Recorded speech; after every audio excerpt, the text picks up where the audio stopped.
దేవుని పరిశుద్ధ నామమునకు ఘనత, మహిమ, ప్రభావములు కలుగును గాక. హల్లెలూయా. మరొకసారి ఈ అనుదిన బైబిల్ ధ్యానములకు మీ అందరినీ మన రక్షకుడు ప్రభువైన యేసుక్రీస్తుల వారి పరిశుద్ధ నామములో ప్రేమతో ఆహ్వానిస్తున్నాను. ప్రియులారా, క్రీస్తు ప్రభుల వారు మన కొరకు కలువరి సిలువకు అర్పించబడ్డాడు. యూదులు సూచక క్రియలు చేయమని అడుగుచూ ఉన్నారు. పరిశుద్ధుడైన పౌలు కొరింథీ సంఘానికి రాసినటువంటి పత్రికలో ఈ మాటలు రాస్తూ ఉన్నాడు.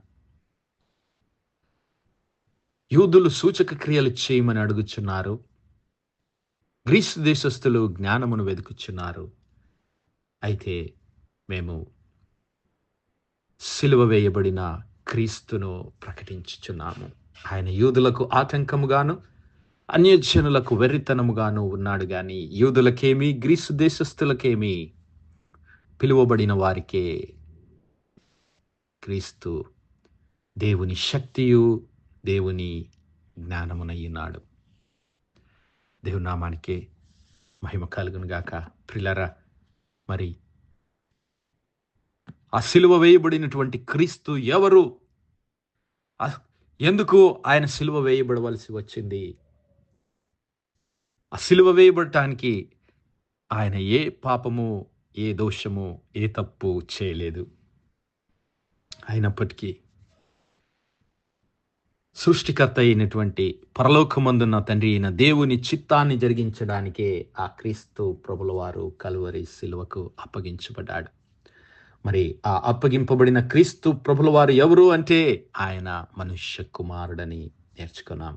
ఆ సిలువ వేయబడిన క్రీస్తు ప్రభుల వారు ఎవరు అంటే ఆయన దేవుని ప్రియ కుమారుడు, ఆయనే ఈ లోక రక్షకుడు, మెస్సియా అని తెలుసుకున్నాం.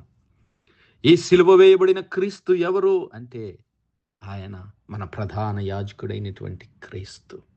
మెల్కీసెదెకు క్రమం చొప్పున మరి ఆదియు అంతము లేనివాడై ఉన్నటువంటి, జీవమునకు అంతము లేనివాడై ఉన్నటువంటి మెల్కీసెదెకు క్రమము చొప్పున దేవుని సన్నిధానంలో రాజైనటువంటి యాజకుడుగా ఉంటున్నాడు. మరి ఆ సిలువ వేయబడిన క్రీస్తే నీ కొరకు, నా కొరకు ఆ సిలువను మోయవలసి వచ్చింది. ఆ సిలువకు అప్పగించబడవలసి వచ్చింది. ఆ సిలువకు మేకులతో మరి ఆయనను దిగగొట్టవలసి వచ్చింది. ఆయనలో ఏ దోషం లేదు, ఆయన ఏ తప్పిదము చేయలేదు.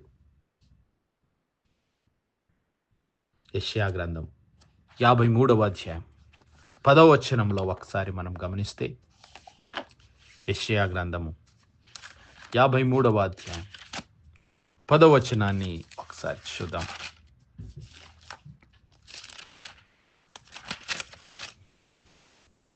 అతనిని నలుగగొట్టుటకు యెహోవాకు ఇష్టమాయెను.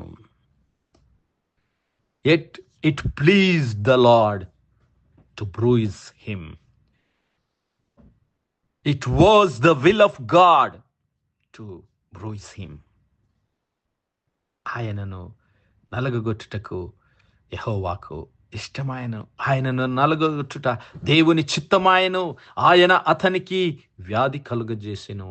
అతడు తన్ను తానే అపరాధ పరిహారార్థ బలి చేయగా అతని సంతానము చూచును. అతడు దీర్ఘాయుష్మంతుడగును. యెహోవా ఉద్దేశ్యము, the will of God will be fulfilled in him. హల్లెలూయా. క్రీస్తు ప్రభుల వారి యందు దేవుని చిత్తము నెరవేరడానికే, దేవుని చిత్తాన్ని జరిగించడానికే ఆయన సిలువకు అప్పగించబడ్డాడు. అతనిని నలగగొట్టుట దేవునికి ఇష్టమైనది. ఎందుకు అంటే ప్రియులారా, అతను నలగగొట్టబడకపోతే, అతను తన పరిశుద్ధ రక్తాన్ని చిందించకపోతే ఈ లోకమునకు పాప క్షమాపణ జరగదు. రక్తము చిందించకుండా పాప క్షమాపణ జరగదు. అందుకే ఆ పరిశుద్ధుని రక్తాన్ని, ఆ నిర్దోషి అయినటువంటి క్రీస్తు ప్రభుల వారి రక్తాన్ని, పవిత్రుడు, పరిశుద్ధుడు, నిష్కలంకుడు, పాపులలో చేరక ప్రత్యేకముగా ఉన్నటువంటి ఆ క్రీస్తు ప్రభుల వారి రక్తాన్ని దేవుడు మన కొరకు ప్రాణార్పణముగా, అపరాధ పరిహారార్థ బలిగా ఆ కలువరి శిలువలో చిందించాడు. అందుకే ఆయనను నలుగగొట్టాడు. హి క్రష్డ్ హిమ్. అతడు మరి we made his soul an offering for sin. ఆ క్రీస్తు ప్రభుల వారి ఆత్మను ఒక అపరాధ పరిహారార్థ బలిగా మన కొరకు ఆ యొక్క మరి ఆయన ప్రాణాన్ని, క్రీస్తు ప్రభుల వారి ప్రాణాన్ని దేవుడు కలువరి శిలువలో మన కొరకు అర్పించాడు. ఆయన ప్రాణాన్ని అర్పించి ఆయన పరిశుద్ధ రక్తాన్ని మన కొరకు చిందించాడు. హల్లెలూయా. ఎందుకో తెలుసా? దేవుడు ఎందుకు ఇంతటి మరి కార్యాన్ని ఆయన జరిగిస్తున్నాడు అంటే, ఇదిగో దేవుడు ప్రేమస్వరూపి.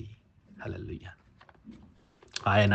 ఆయన ప్రియ కుమారునికి పైన ఆయన ద్వేషంతో, కోపంతో చేయలేదు, కానీ నీపై, నా పైన ఉన్నటువంటి ప్రేమ, నీవు నేను మరి నరకానికి వెళ్ళకూడదని ఆ దేవుడు అంతటి త్యాగాన్ని మన కొరకు అర్పించాడు కలువరి శిలువలో. ఈ విషయాలు రాస్తూ పరిశుద్ధుడైన యోహాను రాసిన మొదటి పత్రిక 3వ అధ్యాయం, 4వ అధ్యాయం 8వ వచనం నుంచి మనం గమనిస్తే, ఇదిగో దేవుడు ప్రేమస్వరూపి, ప్రేమ లేనివాడు దేవుని ఎరుగడు. మనము ఆయన ద్వారా జీవించినట్లు, మనము ఆయన ద్వారా అనగా దేవుని కృప ద్వారా, దేవుని కనికరం వలన జీవించినట్లు దేవుడు తన అద్వితీయ కుమారుని ఈ లోకంలోనికి పంపెను. దీని వలన దేవుడు మన యందు ఉంచిన ప్రేమ ప్రత్యక్షపరచబడుతున్నది. The love of God is manifested, revealed through his beloved Son, Jesus Christ. మనము దేవుని ప్రేమించితిమని కాదు, దేవుడే మనలను ప్రేమించి మన పాపములకు ప్రాయశ్చిత్తమయ్యుండుటకు తన కుమారుని పంపెను. Herein is love, not that we loved God, but that he loved us. God loved us, and he sent his Son to be the propitiation for our sins. He made his Son to be a propitiation for our sins. A propitiation, a ransom for our sins. He paid the price for our sins. మన పాపములకు తగిన మూల్యాన్ని ఆయన చెల్లించాడు.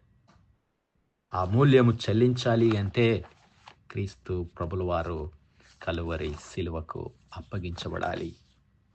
నీ పాపములకు, నా పాపములకు కావలసినటువంటి రక్తము చెందించబడాలి అంటే ఆ క్రీస్తు ప్రభుల వారు కలువరి శిలువకు అప్పగించబడాలి.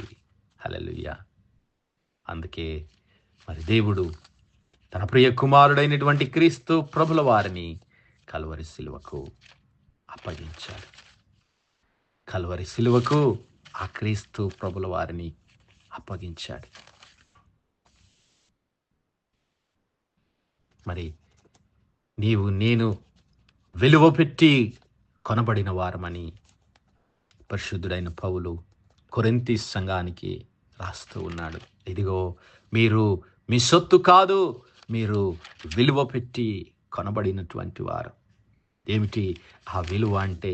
క్రీస్తు ప్రభుల వారి రక్తము, క్రీస్తు ప్రభుల వారి పరిశుద్ధ రక్తము నీ కొరకు, నా కొరకు దేవుడు కలువరి శిలువలో చిందించాడు. హల్లెలూయా. ఆ రక్తము ద్వారా మన పాపములకు క్షమాపణ, ఆ రక్తము ద్వారా మన పాపములకు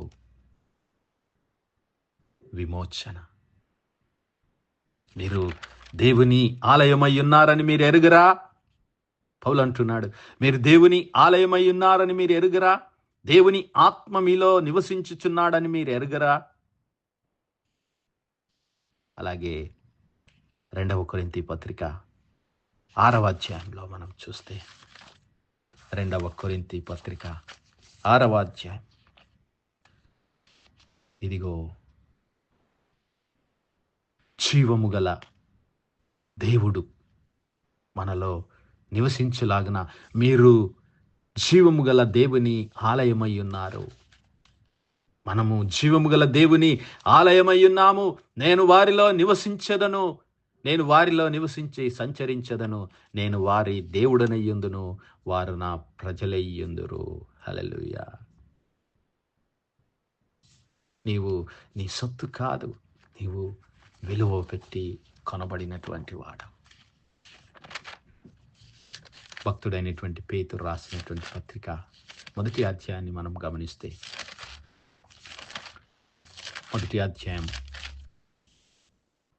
18-19 వచనాల్లో, పితృపారంపర్యమైన మీ వ్యర్థ ప్రవర్తనను విడిచిపెట్టినట్లుగా వెండి బంగారముల వంటి క్షయవస్తువుల చేత మీరు విమోచింపబడలేదు, కానీ అమూల్యమైన రక్తము చేత. హల్లెలూయా.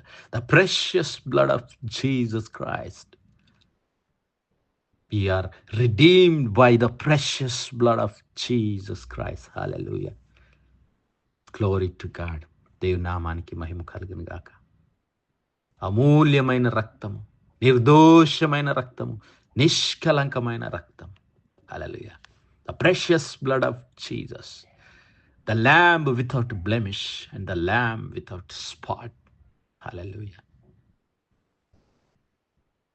ఆ గొర్రెపిల్ల వంటి క్రీస్తు రక్తం చేత నీవు నేను విమోచింపబడ్డాం. మరి ఆ రక్తము చిందించబడితేనే నీ పాపములకు నా పాపములకు క్షమాపణ. అందుకే దేవుడు నీ కొరకు నా కొరకు బలి అర్పణగా, అపరాధ పరిహారార్థ బలిగా దేవుడు ఆ యొక్క యెరూషలేము గవిని ఎదుట, హల్లెలూయా, యెరూషలేము గవిని ఎదుట నీ కొరకు నా కొరకు దేవుడు ఆయనను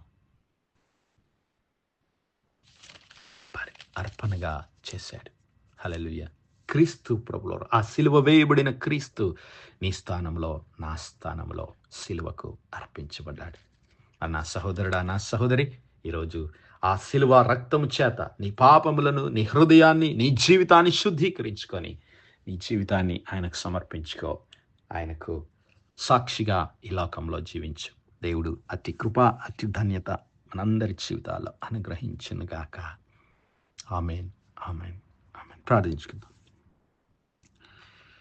హల్లెలూయా, హల్లెలూయా, హల్లెలూయా, హల్లెలూయా. స్తోత్రము, స్తోత్రము, స్తోత్రము, స్తోత్రములు తండ్రి. అత్యంత కృపాభరితుడువు, అత్యున్నత సింహాసనంపై ఆసీనుడవైన మా ప్రియ పరలోకపు తండ్రి, జీవము కలిగినటువంటి మా దేవా, సైన్యములకు అధిపతివగు మా యెహోవా తండ్రి, కృపా కనికరములు గల మా ప్రభువా, సూర్యోదయం మొదలుకొని ఇంత మటుకు మా తండ్రి మీ చాలా రెక్కల నీడను భద్రపరిచి అయ్యా మరొకసారి మీ ప్రియ కుమారుడు మా ప్రభువైన యేసు క్రీస్తుల వారి పరిశుద్ధ నామములో మీ కృపా సింహాసనం యొద్ద ప్రార్థించడానికి సజీవ లెక్కలో మమ్మల్ని లెక్కించిన తండ్రి, మీకు స్తుతులు, స్తోత్రాలయ్యా.